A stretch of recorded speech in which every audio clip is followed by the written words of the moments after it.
All right. So we have Marcy on the line with us here today. And we were talking a little bit about some of our impediments. As listeners know, a couple months ago, I had a stroke and haven't been the same since. We'll say that. So Marcy has a little bit of a impediment herself. I'm curious if you might be able to tell the story about how all of that happened and why it happened. What did you ever find out about your impediment at this point? I basically woke up one morning and was unable to walk. I was literally crawling on the floor. I wasn't able to stand upright. And what I didn't know until I literally went to the hospital was that I had lost my hearing 100% in my right ear and partially in my left ear. It was instant hearing loss. And it was at the beginning of COVID. And Johns Hopkins Hospital, I am in Baltimore, Maryland, is literally a stone's throw from my office. And they had everything on lockdown for COVID. So I was grateful to be able to get into one of the best otolaryngology groups in the world and have the heads of every department basically dealing with me every week. I had to come in and get shots in my eardrum basically every week to try to get any hearing back, and it did not come back. Shortening the story, your brain gets used to it over time, but it does take time.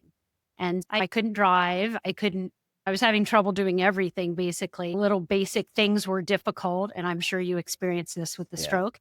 When you lose something instantly, your brain doesn't like it too much. So it took a little while for me to get comfortable with it. And I would say 18 months to 2 years, like before I could read a book again. It just was not allowing me to take information and like that. I ended up getting a cochlear implant in my right side after a couple of years. And it's been incredibly helpful for me balancing sound and just driving and everything else that I do. That's my story. And I think when I first got on with Matt, I said, I usually put captions on just in case when you're doing these different podcasts and radio and different things, not everyone speaks loudly enough for me Yeah. or can I hear everything? But Matt's doing a great job speaking up and I can hear quite well.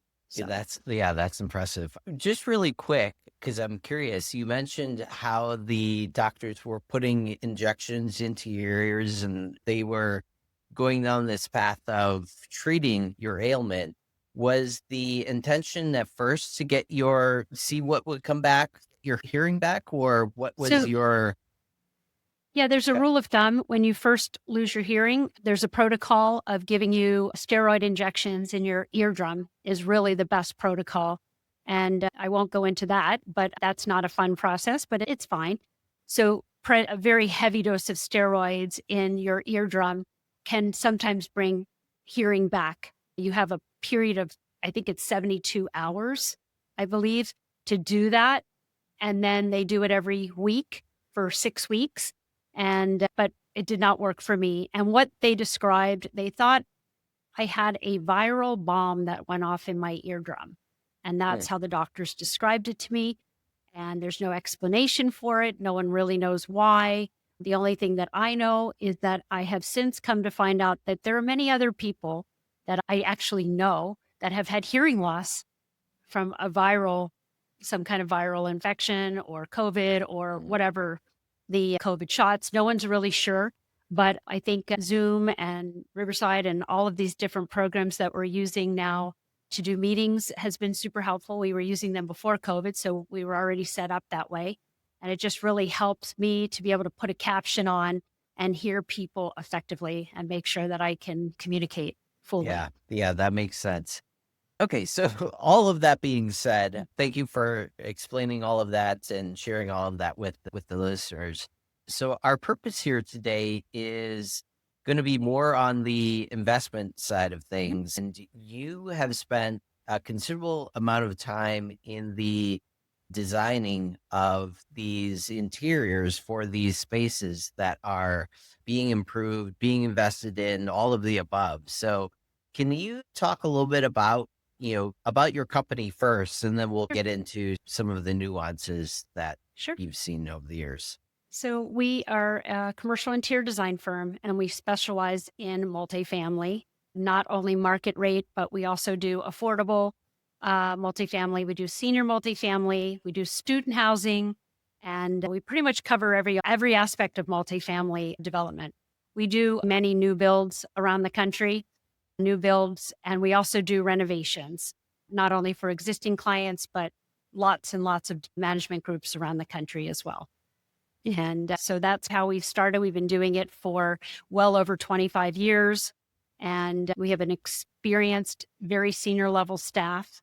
And we have a lot of repeat clients. So that's our specialty. That's cool. What did the interiors look like to these places before you've got your hands on them, before they've been improved? Or I have seen your website and the after results, if you will, is pretty impressive. I don't know if that is all of the buildings or some of the buildings, or what part of that is what you normally do on a day in and day out basis. So typically, if we're working on a new build, we usually get involved incredibly early on. That's the most ideal time to bring all of your consultants in, so to speak.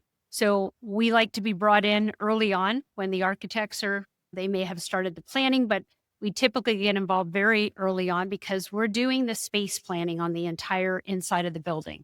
For instance, the architect will give us a shell. We take it and we space plan it, and we come up with different amenity ideas based on who your management group is. We'll have a conversation with your management group to decide what amenities we might put in and how many square feet we might put in each of those amenities, like a fitness area, a yoga room, the leasing office, back of house spaces, whether we're having dog spaces, whether we're having bicycle stations and bike spaces, every amenity that you can packaging, delivery of packaging, and how that's going to work. We look at everything up front and we decide and give the client many options on those space plans. Once we do the space planning and everybody gets all of these different ideas across and we start fine tuning that, we then start to do an inspiration direction. So we're looking at the architecture element of the exterior of the building.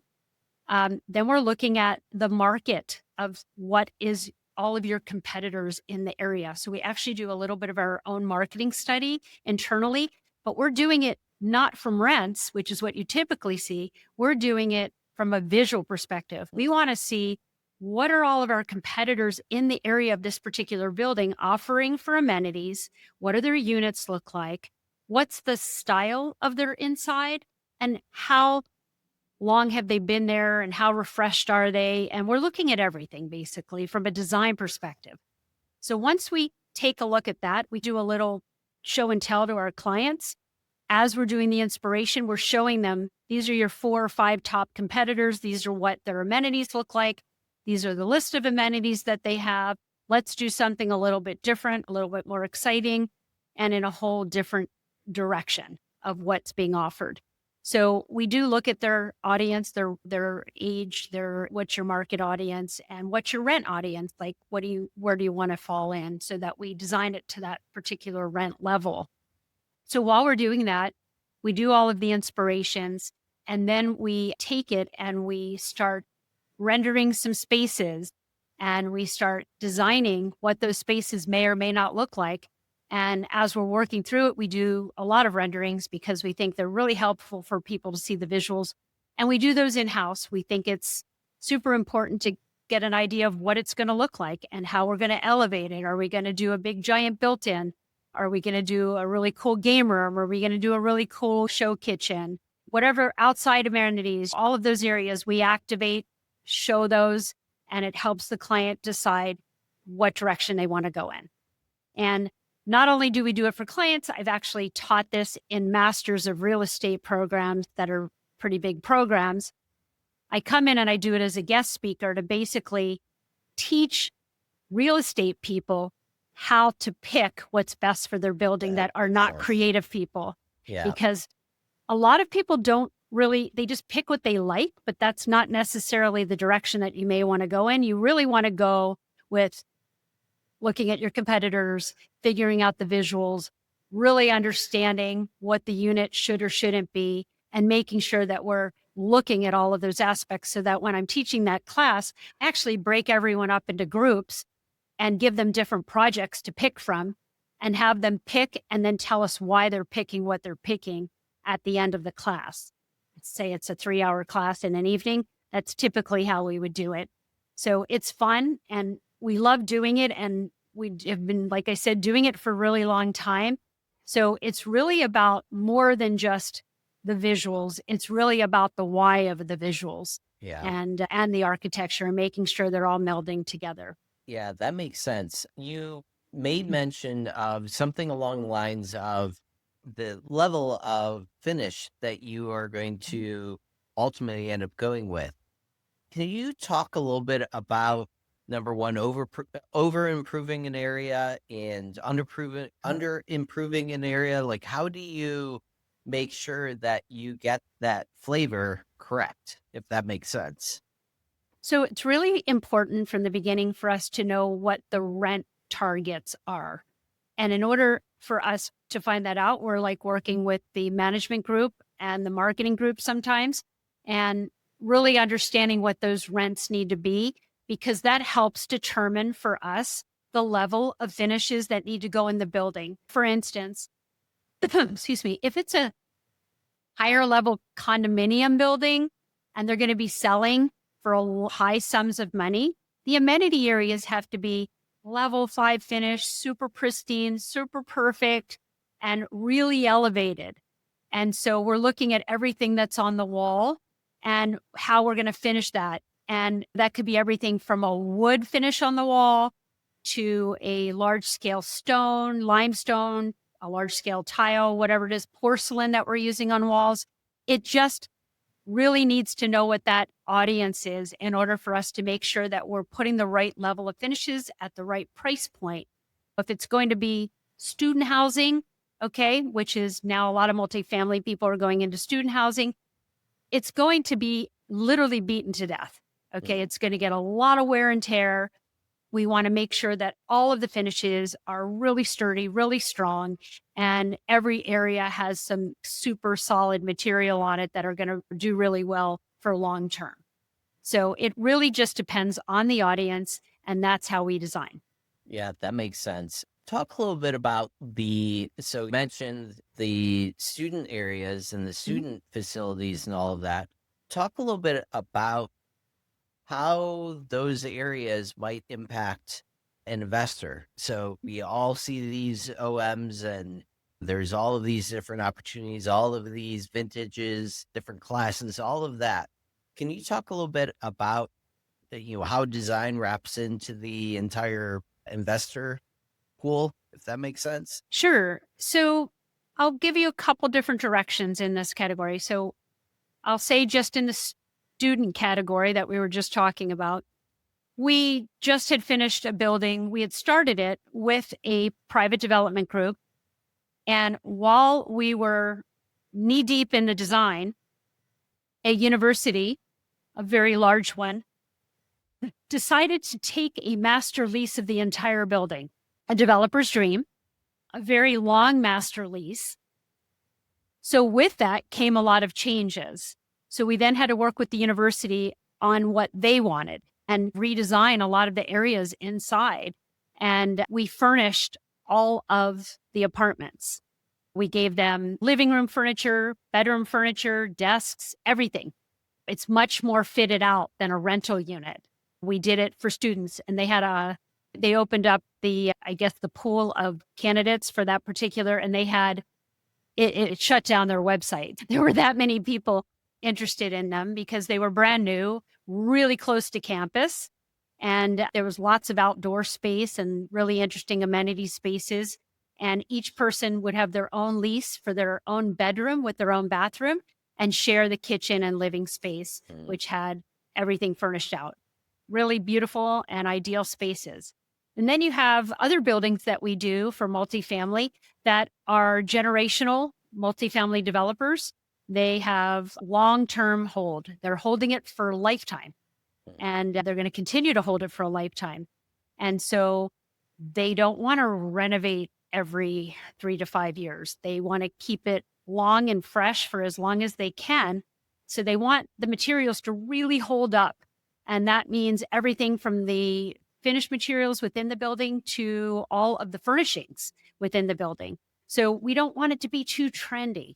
When you're having a long term hold, you don't want things that are just current color of the moment. You don't want to walk in and see a turquoise when turquoise could not be popular for the next couple of years. You want to see colors that are long term, that are going to hold up over time and still feel fresh. So, what we typically do is we try to pick some neutral things on the walls, and then the furnishings will have more of the color. So we keep the palette on the things that will change. So we're not going to do tile in a color because tile's expensive to change out. So we're going to do that in the furnishings, in the amenity spaces. We're going to do all kinds of pops on the upholstery and maybe pops with some lighting and things of that nature. But we're really going to stick to really good basic neutrals for any of the solid wall surfaces and flooring. Yeah, that So, makes sense. So talk a little bit about what you, as an investor, what you should look for when it comes to design elements. Is there things that you should look for? Like you just gave a tip about the furnishings versus the things that are installed. That's a big tip, but I'm curious if there's other things that come to mind that investors should be aware of when they're looking to make investment into an opportunity yeah. as well. So the things that I always try to tell developers are if you're going to hold something for a really long term, things are going to change over time, like the packaging systems. Okay. They're constantly changing. Some people have packaging rooms, some people have door to door delivery, some people have rooms where you scan in and it's on camera, Amazon lockers, you name it. We've all seen it. They change over time. So we need to make sure that we have enough space that's planned out that could be programmed for other things, but that could open up eventually if we end up needing more space. And so we want to plan for that as we're spending the time to space plan and put things in different locations. We also want to look at where do the trucks come in? Where do FedEx come in and UPS and Amazon? Where are they going to drive in? How are they, what path are they going to take with their carts to get to those package rooms? So we have the least amount of damage on those walls. And how do we protect those walls? So we're looking at all of these details. It's called a flow of traffic. We're looking at that, not things that you would typically think a designer looks at, but these are the things that we've learned to look at over all the years that we've been doing multifamily. It's really important to make sure that we're getting that flow of traffic right and that we're looking to activate a lot of these amenity spaces and which ones might be most used. Of course, during COVID, everything after COVID kind of changed. And even during COVID, a lot more individual spaces, a lot more like little pods or little banquettes or little rooms that you could have a Zoom room. So you could leave your apartment and have your own little mini Zoom room in that amenity area. So we do lots of those little activated office spaces where you can take your laptop and just set down for the day and really feel comfortable. Kick your feet up on a couch or on an ottoman and a chair and really, and then have a Zoom camera or everything ready to go right in that little space. So we do look at all of these things. And the more, I guess, the more units you have, the more those spaces need to be decided upon early on. In student housing, we may float lots of different amenities on each floor. We'll have study rooms and Zoom areas and little like meeting areas on each floor of the actual student housing. And in a regular market rate amenity space, we may have a rooftop lounge, or we may have another amenity floor other than the main floor. Leasing may be on the main floor. And then we may have another floor, maybe two floors up, of major amenities that flows out to a pool or a rooftop deck, that kind of thing. So we really look at how the flow is going to be in the activation of the space to help us decide what better ways to populate it and have it flow with the traffic. Yeah, that makes sense. Is there anything that you would say that investor would know that, or investor would know that someone like you with your skill sets and your design experience has looked at the property and overseen the property? Because they might just get an OM at this point, what the investment entails, hold it for 5 years and your investment turns into this much or whatever it is.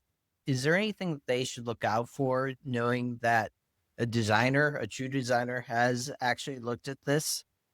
Does that make sense? Yeah, no, it does. So a few things come to mind. I'm sure I'm going to miss a whole lot of other things, but you we talked about making sure that you have materials that are a long-term hold. But some of the other things that I think are really important are to understand that regardless of whether you're going to have it long-term hold or not, and you have the intention of selling, you always want your property and project to look as fresh as it possibly can and to hold up as long as it can. I think it's really important for, developers to know that not only does all designers are not the same. So we can tell you what your budget for furniture needs to be up front, okay? And what your outside area needs to be and what your interior needs to be for furniture. So we like to give you those budgets up front because it's important to understand this is where we think it needs to be for this amount of square footage. We do it all the time. And when we have a HUD project, for instance, we have to list out everything way in advance and it has to be exact when it's done. So we've gotten quite good at making sure that the budgets are absolutely perfect for the developer. So they know exactly how much money they're going to need to spend in order to get the amenity furnished with accessories, art, everything that you're going to need turnkey in order to finish the project, so to speak. And so it's really important for developers to understand you need to hold people to those budgets because you have built your whole project on a budget. Okay. And when we are selecting materials, we like to give developers, we might have you look at, let's say, units. We're looking at 3 or 4 tiles for the unit surrounds in the bathrooms. Okay. That can add up to a lot of money if you're doing anywhere from 3 to 700 units. So if you pick a tile, you want to know how much it is. You want to know that I'm picking a $1.50 tile versus a $2.75 tile. So when we're presenting those materials to you, we tell you what that price is to the general contractor. And the reason why that's so important is it can save you hundreds of thousands of dollars by Yeah. picking the lesser expensive tile and you equally like it. Why wouldn't you pick it? And I think that's why it's so important to understand for developers. You should know what those price points are. It really helps to understand exactly what you're choosing and not to waste time being later. Okay. Where you're letting a supplier tell you what that material should be to save a few dollars. You don't need to do that. We can give you that option, many different manufacturers, and you'll know the price points up front and you can select based on price, based on availability, based on US versus non US, and all of these different questions that are now coming to light as we're selecting things. But when you pick those budgets, you know, why waste time at the end when you're in construction VEing? Like, let's do it up front. Let's give the developer those value engineered prices right up front so that you know exactly where you are. The budget is set. If the GC comes back and we tell you it's $1.25 or $1.50 and the GC comes back with $4, you're going to be like, wait a second, that tile's not that price. So we know that it's been overinflated. We know that all the general contractors have a contract and in there is the price plus. Okay. But most everybody secures what that add-on is percentage wise. And it really helps the developer to stick to those add-ons so that they don't get carried away with them. And also, we don't want a supplier, a flooring supplier, to come in and say, a flooring installer, I can't get that in time. When we do our schedule of finishes, we put a contact, we put the manufacturer, we put this will take 6 to 8 weeks to get in. This will take 10 to 12 weeks to get in. So if they're doing their job correctly, the GC and their sub, they'll order it in plenty of time. Yeah. so Yeah, that they that don't makes come back sense. to you and say, "We can't get this in time. Why didn't you order it in time?" And it's gonna be a lot more expensive, let's say, if you get the tile 6 to 8 weeks in advance, than to wait until the week you need it, okay, and find out that it's gonna cost 3 times the amount of money to get that tile in the quantity that you need in that short time frame, when all they had to do was order it in the Yeah. right amount of time. So these are little tricks that I like to educate developers on. It really helps save money over time. And no one wants to be making design decisions or construction changes in the actual construction. It really costs a lot of money and it wastes a lot of money. If we all do our job up front, we can do a much better job holding those costs and keeping the value. Yeah, that makes sense. From an investor's standpoint, is there a, I'm thinking lexicon. I don't know if that's the right term or not, but is there a way to be able to determine this is the package that they should be getting around this time? This is what they should be getting now. So you're basically holding the builder to your standards that you've already laid out at this Mhm. point, rather than what so many people seem to do is they will only raise the flag that there's a problem with the project when you, or after the project or the problem already shows itself, but they won't necessarily say this is late, this is too much, whatever the problem might be. Yep. Does that kind of make sense to you? Does It that does, and what I tell developers is, we have coordination calls either weekly or biweekly with the architect, engineers, the whole team, basically. And we list out what the agenda is going to be. So sometimes we don't need to be on the call, but the majority of the time, we usually are sitting on the calls because the coordination is the most important thing and the most, I would say, the biggest area that can go wrong between the architect, engineers, and the whole entire team of people.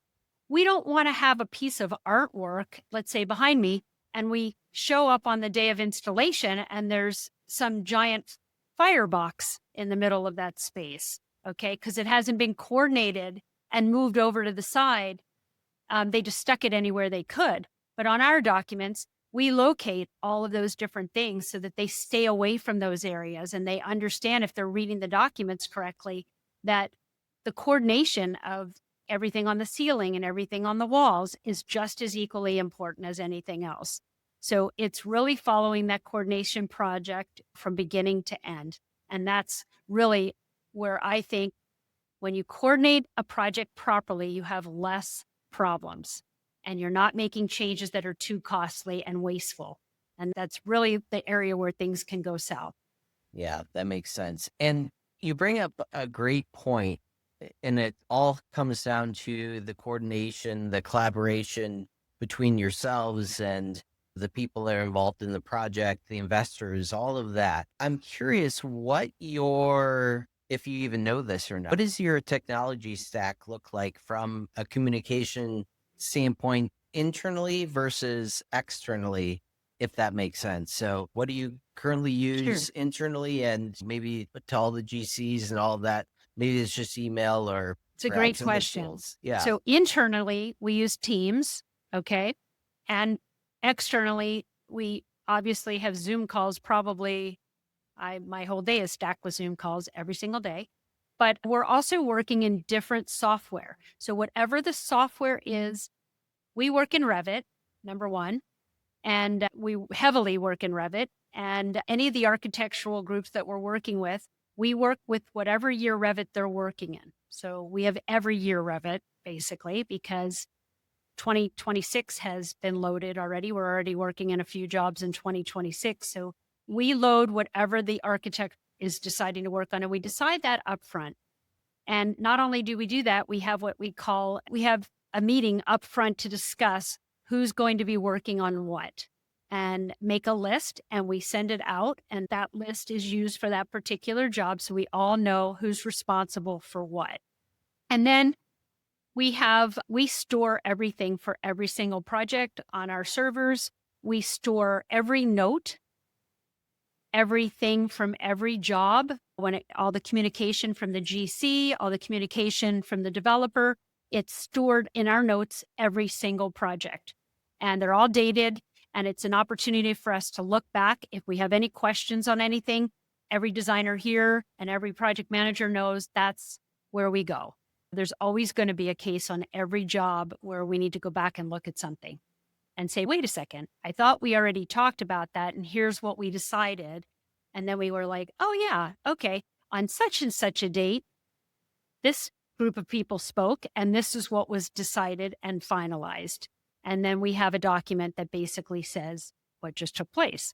It's stored under notes and it's easy for anybody to retrieve. And we subject matter them so you really have a better idea, and we date them. It's very efficient and it's very helpful when you're doing a large scale project. Yeah, So, that makes sense. And like that, it's amazing how that history seems to get lost or changed or anything along those lines with a lot of projects that you're working in. So it's great that you are taking into consideration what happens to those notes and those documents that you're creating when you're creating them. That makes perfect sense. From the investor standpoint, is there anything that they should look out for that's unknown? Again, technology stacks, the way that things are done in projects. Is there anything that they should be on the lookout for before the project takes off, if you will? Does that make sense? sure. I think it's really important to have a clear cut kickoff meeting that kicks the project off with all of your team leaders and anyone that's on that particular team. So everybody visually gets comfortable with everybody on a screen, and everyone's been introduced, and you start to get that comfort level because we're going to be working together for a while, especially on a new build. Which actually, real quick too, how Yeah. long is your typical project, would you say? So it could be anywhere from 18 months to 3 years. And some have been pushed out because as you can have permitting issues, zoning issues. A lot of those are typically ironed out by the time we get involved, but not always. Some get pushed out a little further. I think there've been more delays or I should say more pauses this year than we've had ever before. But they're all picking back up 2026. They've all just shifted right into 2026. And we have projects scheduled out till 2028 at this point. And it's mainly because we work a lot of repetitive business with the same developers. We already know what's coming up all the way through 2028 and 20 even into 2029, really starting to talk about some projects then. But so that we can get them on our calendar and schedule them to be working together with us and knowing that it's coming up and that kind of thing. But I think the kickoff is really important. Yeah, So, that makes sense. That makes sense. If someone wanted to get involved with your projects, the projects that, they've liked everything that they've heard about you guys and how you do things and how you evaluate things. If someone wanted to get involved in those projects, would you have a way to get them involved, would you say?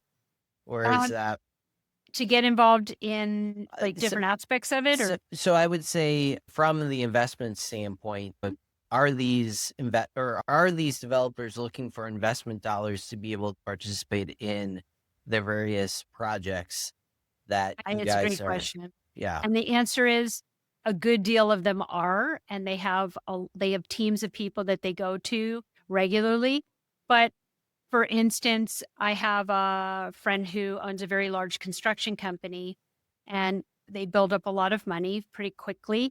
And he said, I have young children and I want to do some more generational wealth. What do you recommend? My first thing I said to him was multifamily. And I said, but I don't want you to start out large. I want you to start out small.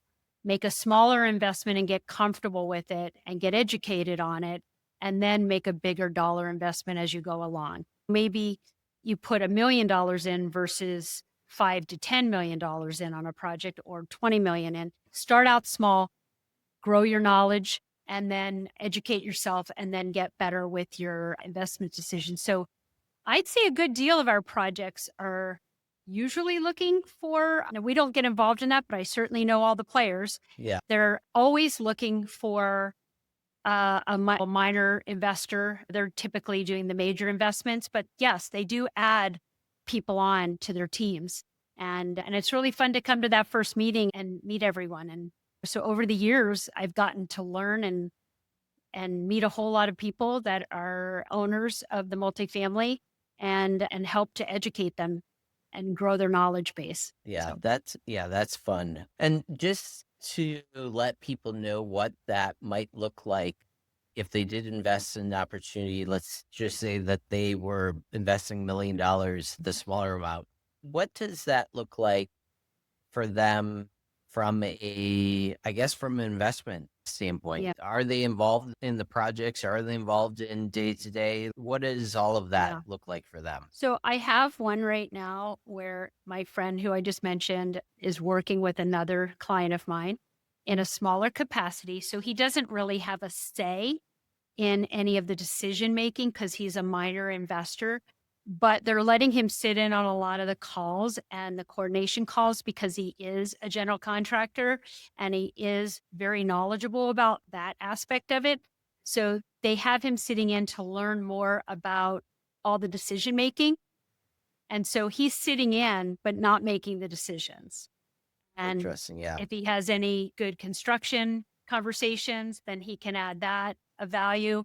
But typically, they're just sitting there gaining knowledge and learning how it works.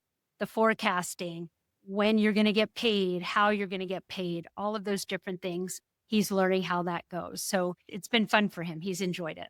Yeah. That's interesting. Marcy, this has been a fantastic conversation. You right from the beginning, I could tell we were going to hit it off and all of the commonalities and similar structures and all of that. If people want to learn more about you or your products, your services, what would be the best way to reach out, get in touch, or we can learn more? Sure. We can always be reached through our website, msainteriors.com. And there's an info section. If you just send a little message, either myself or Mary Beth will receive that message and we'll respond to anyone. Or you could certainly call us here. We're located in Baltimore, Maryland, MSA Interiors. Beautiful. Thank you, Marcy. Thanks, Matt. I appreciate that.